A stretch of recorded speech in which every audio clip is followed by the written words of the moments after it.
we just had one of the greatest Tuesday nights in the history of Tuesday nights. If you guys missed week 2 of the Dana White Contender Series, holy shit. We had 5 amazing fights. 6 dudes got a contract. Ending it off with one of the greatest knockouts of all time on the Contender Series. Yes, guys, the main event. We're going to start with the main event, work our way to the first fight. The main event, Kaik Brito versus Namo Fazil.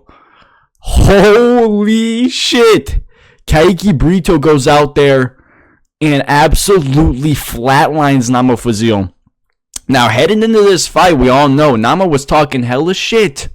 Talking all this shit to a dude that doesn't even speak English. And a lot of people, this dude Namo Fazil had a lot of fans. All right, everybody was hyping this dude up. The entire crowd was chanting this dude Namo Fazil. Namo, Namo. They were chanting Namo while he was walking out before every round. Everyone was loving this dude. And then Kaik Brito goes out there and puts his ass down. Out cold, asleep in round 3. Round 1, Namo goes out there pushing the pace, pushing the forward pressure. And Kaik Brito does an amazing job at landing good shots in the back foot, cutting angles, doing a good job of circling around the cage, not going the same way. When he was planting his feet, he would land good shots, land a good two-piece, then a big leg kick. And I had Kaik Brito win in round 1 just because he landed the tougher, cleaner shots, the bigger shots, landed a spinning elbow at the end of round 1, got a takedown too.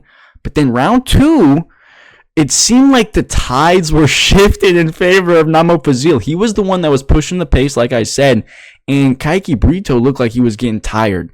You know, it's a lot more tiresome to be the one circling around than to be the one walking the guy down. And Namo Fazil started putting it together, started landing big combos, landing big shots.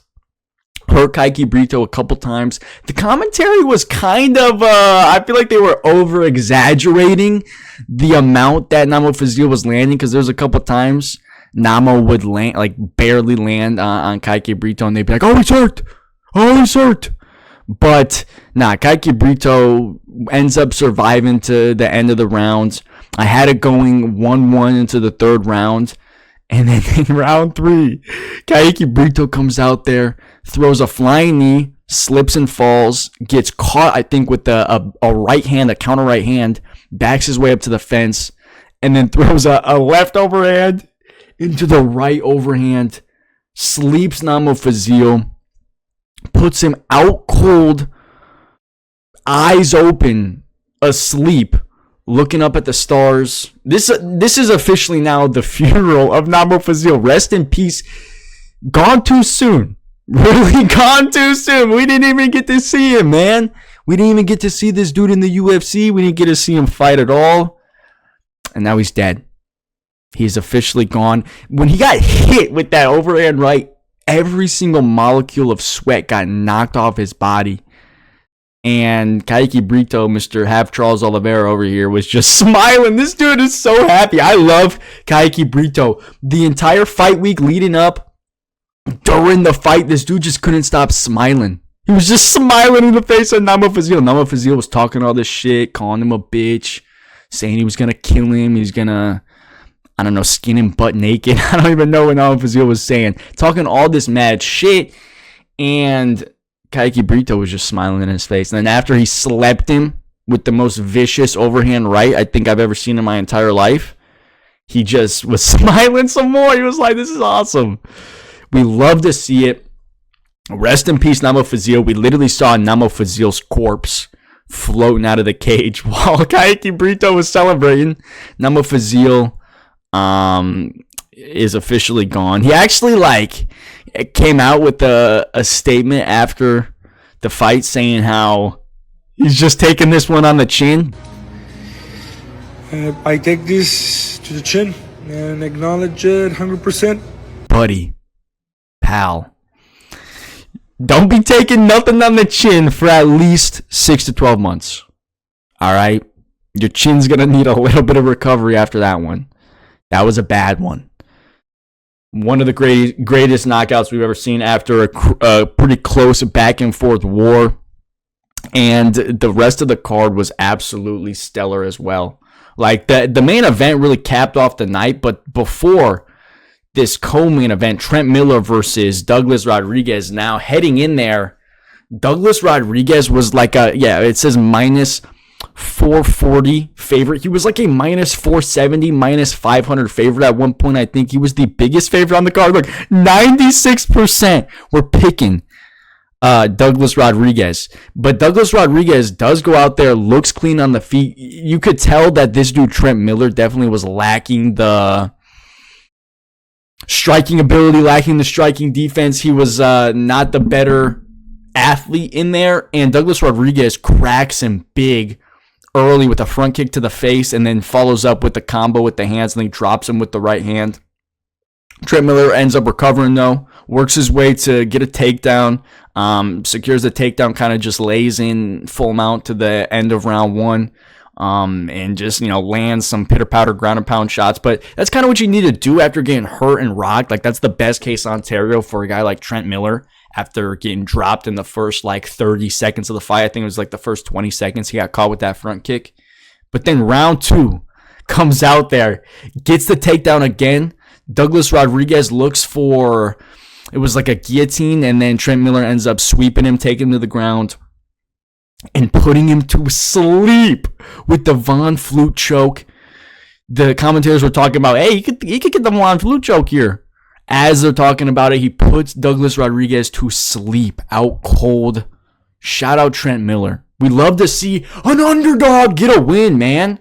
A huge underdog, a massive underdog, against a guy who everybody wanted to see win. This dude, Douglas Rodrigues, is a big 185er.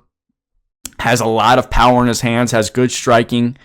But now, now he's not in the UFC. He gets put to sleep by our boy Trent Miller. Shout out to Trent Miller. Absolutely amazing fight. Before that, we had our boy Muhammad Ali taking on Alik Lorenz. Now, everyone's talking about Muhammad Ali. He comes from that boxing background. Apparently, he's got some really, really good boxing.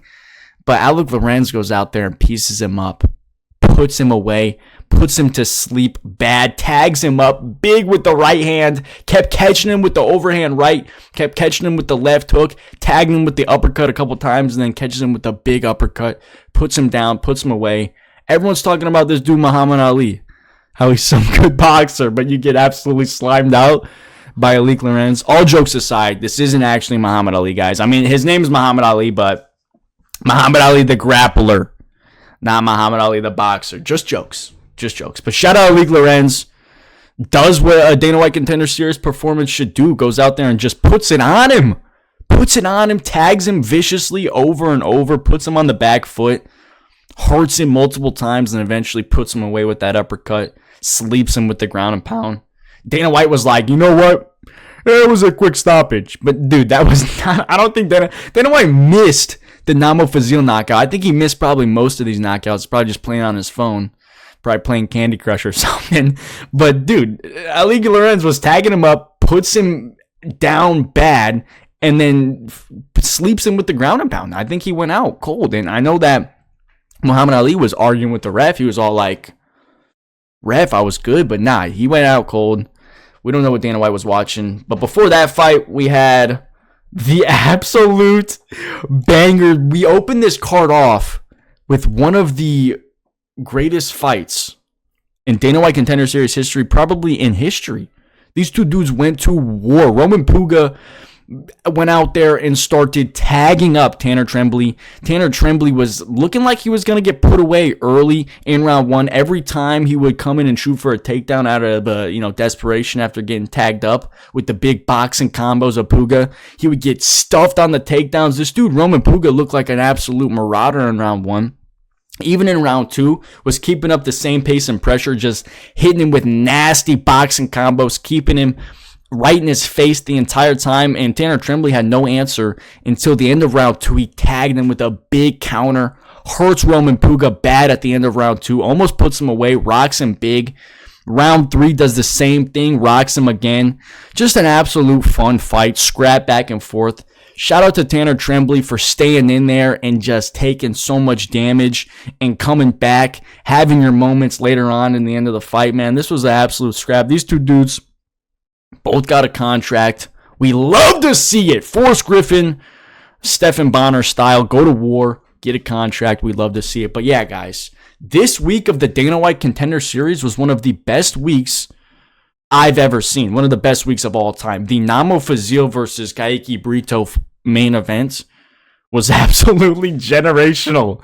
I'm a huge fan of Kaik Brito now. I am a fan of Namo Fazil like everyone else, but he's gone. He's officially gone, and it's time to move on. It's time to, we have our stages of grief, and I think it's time to move on to the next stage. We're in denial right now. I don't know what the next stage is. Maybe acceptance, but we need to move on to that stage.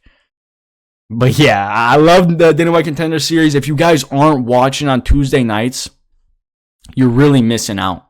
This is absolutely a legendary thing to happen on a Tuesday. I'm looking forward to Tuesdays now.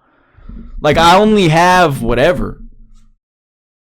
not much to look forward to, but Dana White Contender Series, that's something I look forward to. We got 331 now and 333 to look forward to, but these dudes, they know, hey, I better go out there and bang. Even if I win a decision, I ain't getting a contract, so I better go out there and absolutely scrap. And that's what these dudes go out there and do. They put on a show. They understand the assignment every single week, week in and week out. The best prospects in the world. And you love to see just dudes talking shit and getting put to sleep. So yeah, shout out to the Dana White Contender Series. I hope you guys enjoyed this recap video. I'll be making sure to make a full breakdown video for next week's Dana White Contender Series. But yeah, I appreciate you guys for watching. Make sure to like, comment, and subscribe, and I'll catch you guys in the next one.